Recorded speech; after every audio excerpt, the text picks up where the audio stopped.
First tonight, the maverick popular political figure, Senator Ali Ndume, the thorn that's been piercing the gut of the political leadership in Nigeria, a rebel who has resolutely refused to toe the party line, a relentless campaigner who's become insistently vocal in his opposition to what he says are the excesses and illegalities of government.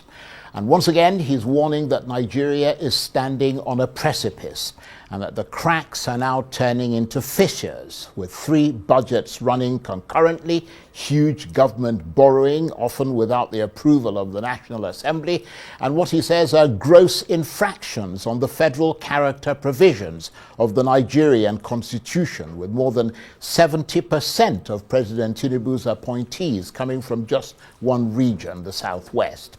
In the midst of all this, he says security is being ignored, with the horror of the killing of the Uromi 16 haunting Edo State, and now dozens more dead in a wave of violence in Plateau State, and with his home state of Borno witnessing escalating militant attacks and what appears to be a resurgence of Boko Haram and ISWAP.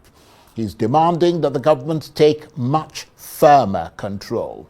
But the administration has consistently accused him of spreading false information, saying he's provided no evidence to support his allegations, and he appears to be more interested in creating mischief than in supporting his party's president in building a better Nigeria.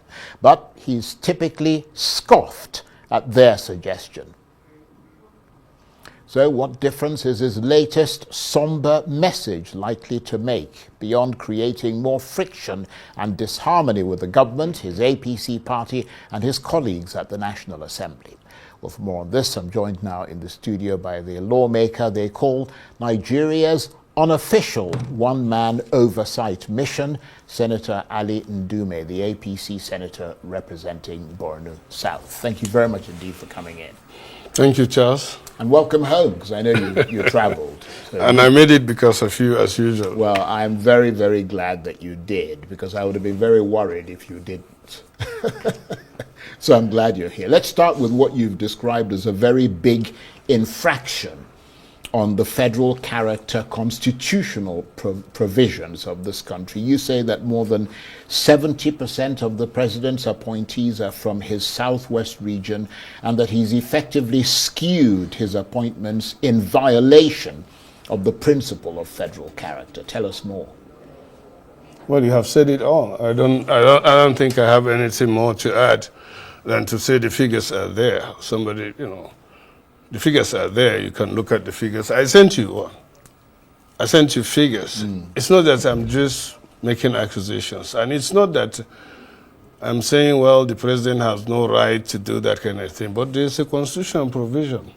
Section 14.3 of the Constitution is very, very clear. When you look at it vis-a-vis the appointments made so far, and they are political appointments, if you are appointments that are professional, so to say, like you can't appoint somebody who is not a soldier to become the chief of army staff, or you can't appoint somebody that is not a police to be the IG of police. And you can't appoint such persons once they don't get to, they are not qualified. But then, when you come to look at political appointments, the Constitution is very clear. And it's because to avoid such infractions that the Constitution Section 14.3 clearly states that appointments, especially political appointments, should reflect the federal character. And that is not the case here. And all I'm saying is to call the attention of Mr. President to such infractions so that it can be corrected. Otherwise, these things can boomerang at a certain period of time. It's not. And I know, as you rightly said, people look at me as somebody that is critical of the government. I have the right to do that in the first place. And in fact, that's why I'm in the National Assembly in the first place. Collectively, we are supposed to oversight the acts of Mr. President and point out some of these irregularities. Absolutely. That is what we swore to do. It's not personal. I think I have better personal relationship with most of these people that are talking about Tinubu. And I can say in the north, if you count, not up to 5 people that have close relationship with Mr. President, Ndume is one of them. But that does not stop me from speaking the truth and have obligation to do that, especially when all of us know that at the end of it all, each one of us will stand before God, and God will ask him to account for what he is responsible for.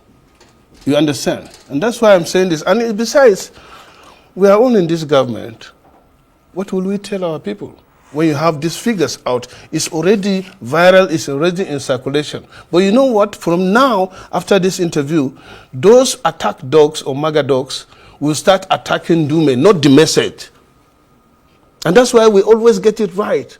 It is not about Ndume or me being a senator.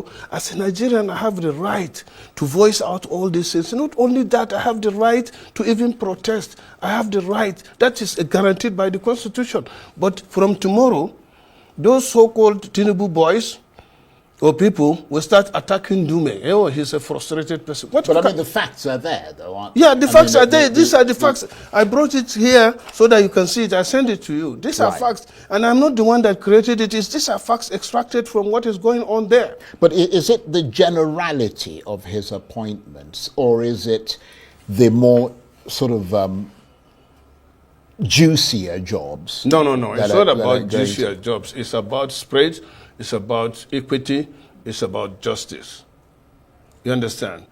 And look, the coming of Mr. President is based on justice, equity, and fairness. And it is expected that he will continue in that direction to ensure fairness. You mean because he came from the South? Yeah. Yeah. That is one. But he saw as a president to be fair, equitable, and justful. That is what the president swore to be. But that is not what is being reflected in the events, whether he knows it or he doesn't know. That's why I called on his attention to look at these things so that he can do something about it. That is the issue.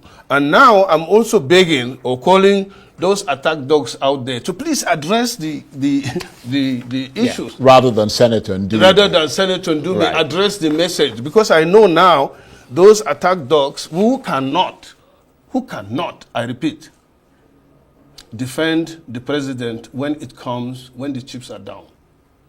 Why I'm saying chips are down, most of them, go and check them. I did my research too. I will come up with the figures. Almost 60 or 70% of them are half Nigerians. You know why? I accuse you of one time of being half. Don't even go there. you know what I mean? Do not go there. Okay, please. I will not go there because of you. But it's true, most of the appointees, you check around, I'll come up with the figures. Most of them are people that have double citizenship. I mean dual citizens. Dual citizens. Right. Well, it's not illegal to be a dual citizen. I'm not saying it's illegal, but all I'm saying is those type of people cannot give the country 100% because they are not 100% Nigerians well, anyway. I disagree with you. Okay. On that score. I mean, any other thing... Because you are one of them anyway. I told you not to go there. Now you've gone there. Okay. But the point is that, no. I mean, I think the real issue here is whether there is an infraction on the federal character constitutional provisions of this country. And you have provided evidence that seems to support that fact. But let me ask you something else, because you are a senator of the Federal Republic of Nigeria. You're a lawmaker. And part of what is involved in being a lawmaker is making just and equitable laws. It's not just a law, because I mean, if you look at it from a different perspective, people have a right to oppose a law that is not just, if it is shown not to be just. I mean, should it really matter where someone comes from as long as they are capable and competent in the job that they are chosen to do? No, not at all. Not at all. In fact, I stood in support of that. I support the president getting, even if it is an expatriate, to occupy a certain position as long as it doesn't infract on the Constitution. On the Constitution. Right. But what he's doing now infracts on the Constitution. And worst of it, so far, not all, but so far, majority of those that are given those responsibilities are not discharging their so-called... So you question their competence yes, as well? I did before. Right. So and I still stand on it. Right. Because we haven't gotten to where, or there's no kind of ray of hope in the country under the leadership of those. So let me be clear. Now let me give you. Yeah, okay. For how many years? All we hear is endure. It will be okay. It will be okay, and it's 2 years. And now, the main purpose of government is clearly stated in Section 14: security, welfare of its citizens, and of course other things that follow in Section 14 of our Constitution. We are far from most of them, especially the issue of security and welfare of citizens. There's no amount of this hullabaloo that they are doing out there that if the president doesn't do something to make Nigerians feel and see, not to just hear and these figures turning out. No. There's this Hausa saying that if you tell a dog that there's party in their house at home, he would ask you to let me see it. And that means let him see that the party is going on by maybe getting bones or the meat or something. But when you say things are all right, and Nigerians are still out there yearning that things are tough, and you know things are tough. You yourself know that. Well, let's turn to that issue that you've now raised, which is the very, the issue of insecurity in the country. I mean, you mentioned, I was going to go to the issue of borrowing, but we're going to come to that in a minute, because you brought up the issue of security. You've been raising the alarm, not only over the killings in Uromi, in Udo State, now you've got the massacre in Plateau State, but you've also expressed grave concern over the escalating militant attacks in your home state of Borno, and what appears to be the resurgence of Boko Haram and ISWAP there. I mean, just briefly tell us about your concerns. Well, just the day before yesterday, a captain was killed and a corporal in my local government in a town or village called Isge that have been resilient. They have a plateau there, and they have a battalion nearby. The Boko Haram came, killed the captain, but for the resilience of the people and the soldiers there, we lost 2. In Goshe, a local government, it's another village, in the last 5 days or so, also the Boko Haram attacked them from Amuda and killed 3 soldiers. In Wajirko recently, there's what they call FOB, Front Operation Base, was attacked and we lost 4 soldiers. That time too, Urgo, which is not in my local government but is in Borno State, was also attacked. Severally in other areas. Even yesterday or so in Kebbi, there's a case of Lakura killing about 12 people or so. I read it somewhere. There's this killing in Plateau again. All this part of insecurity. There was a killing in, that of IPOP, isolated, killings in the southeast is still going on. And I mean, you can see that Nigeria's security challenge is still there. In fact, when it goes down a little bit, it goes up again.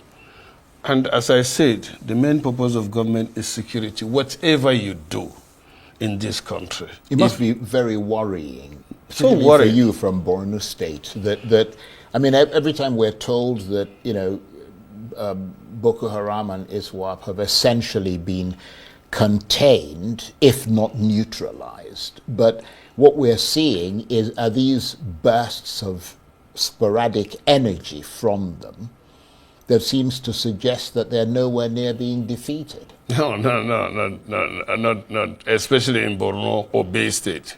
What we call the Bay State is Borno, Adamawa, and Yobe. As it is now, today, you can't go anywhere in Borno. You can't travel anywhere in Borno after 5 o'clock till morning, 8 in the morning.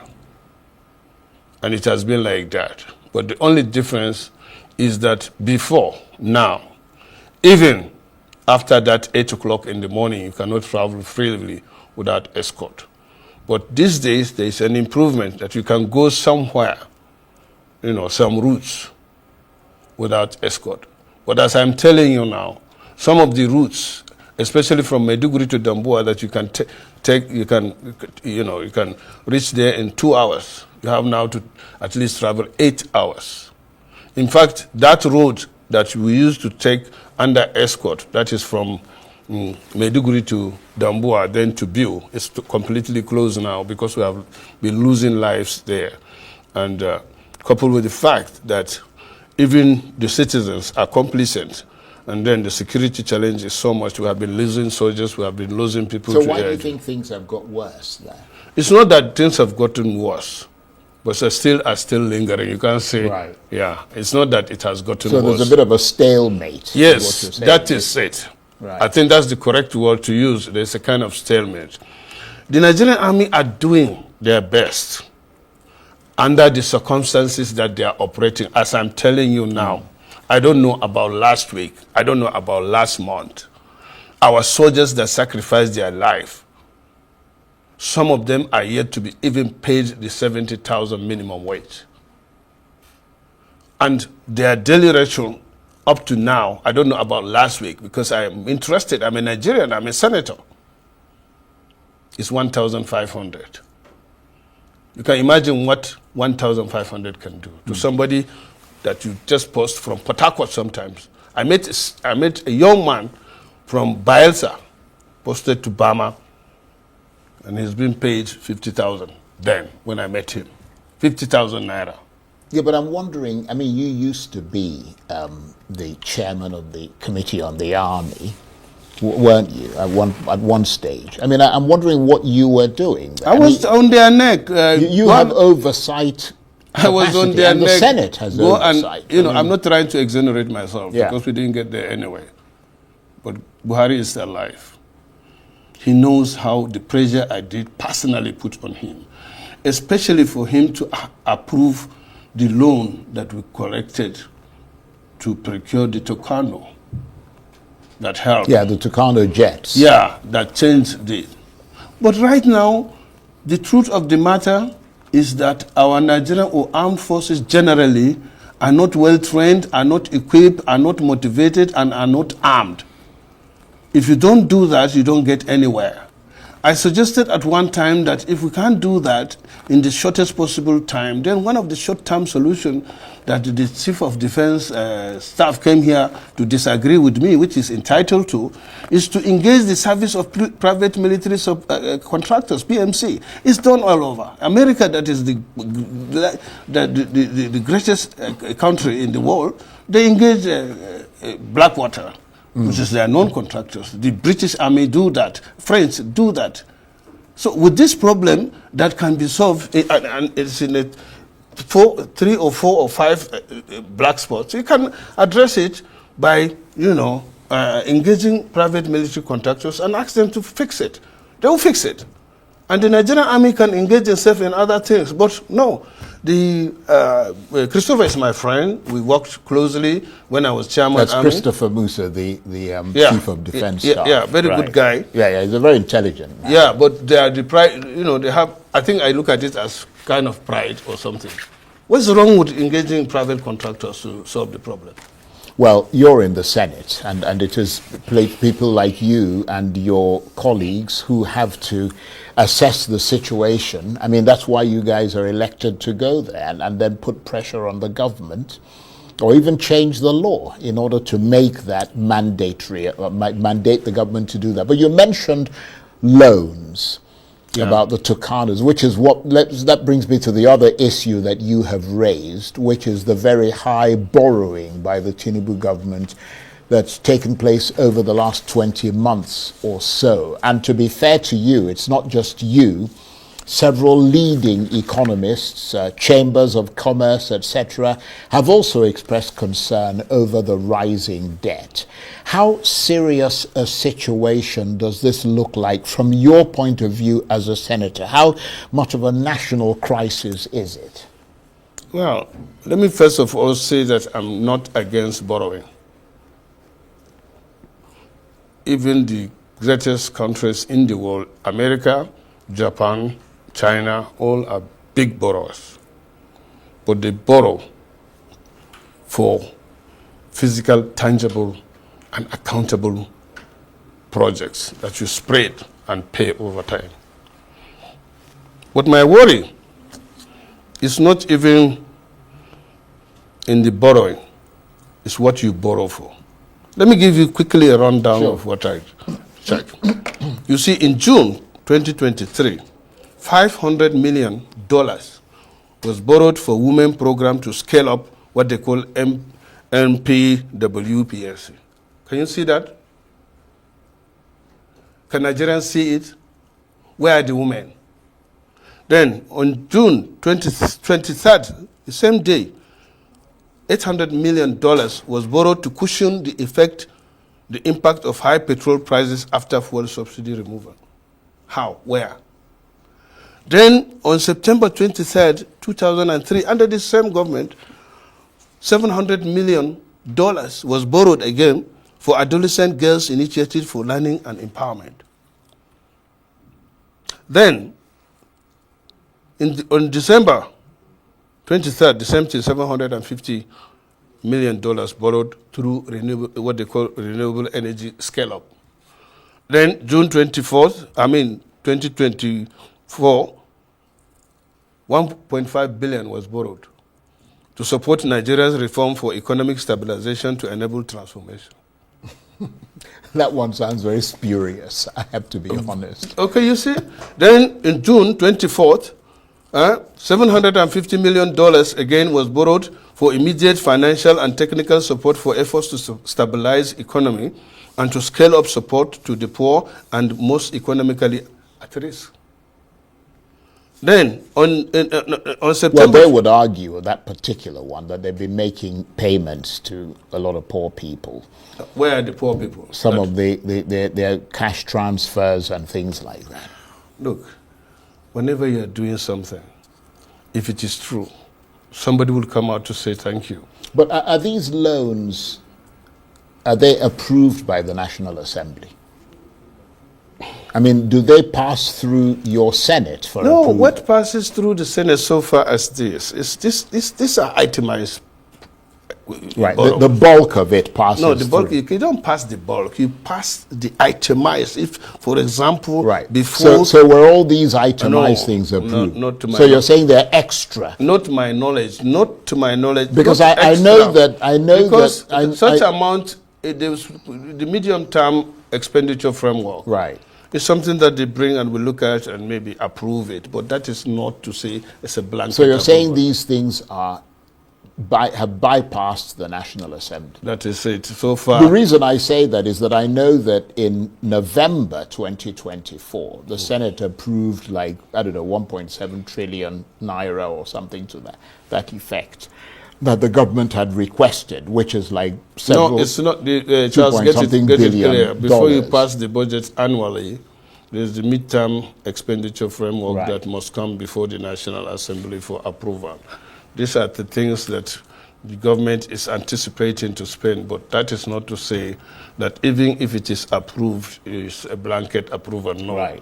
Every item, every of this... must be accounted. Yes. Right. No, because you need to ask questions. How are you going to do that? How is it important? And when is the money? What are the terms? All these things are supposed to be discussed first before you engage in it. That is the National Assembly approval. But as I said, when you total these borrowings, the figure I got here is about $9.45 billion, which translates to about 13 trillion. And as I said, I mentioned most of them. These are items that are either intangible, those items are not, has nothing to do with infrastructure. I would have supported, for example, that the country is borrowing even more than that to build our infrastructures, to build railway, Right. to build our But you're roads. saying that these things that you're mentioning, Yes. they're not tangible things They are not that tangible you can things hold on that you can hold on to. Right. And these are things that you pay in the next 40, 50 years. Yeah, that but you- time we are gone, our children will... Are you going to tell my child, am I going to tell my child or grandchildren that we borrowed 700 million and we are paying in 20, 30 years for adolescent girls initiative? Yeah, but you have to remember something, and that is the fact that human capital is an essential, in fact, probably some would argue the most essential part of development. That That's if you right. don't develop But human capital, but let me tell you, then you're not actually going to go anywhere. Nigeria, fortunately, have enough human capital that we need to tap in.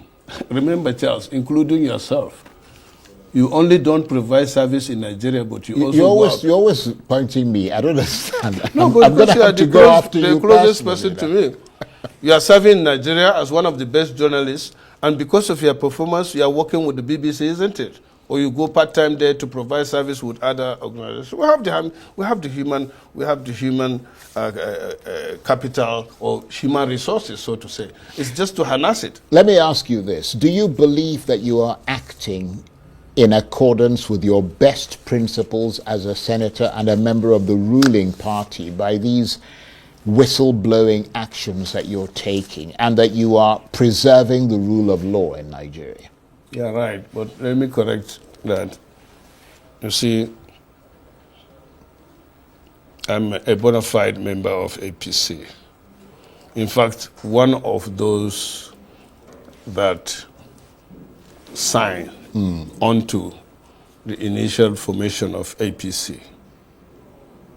And Nigeria is my country. And as I said, I don't have any other country. Well, you've made that point emphatically, and I always get worried when you start going in that direction. Because I promise not to touch you again. But let me ask you, because we're running out of time.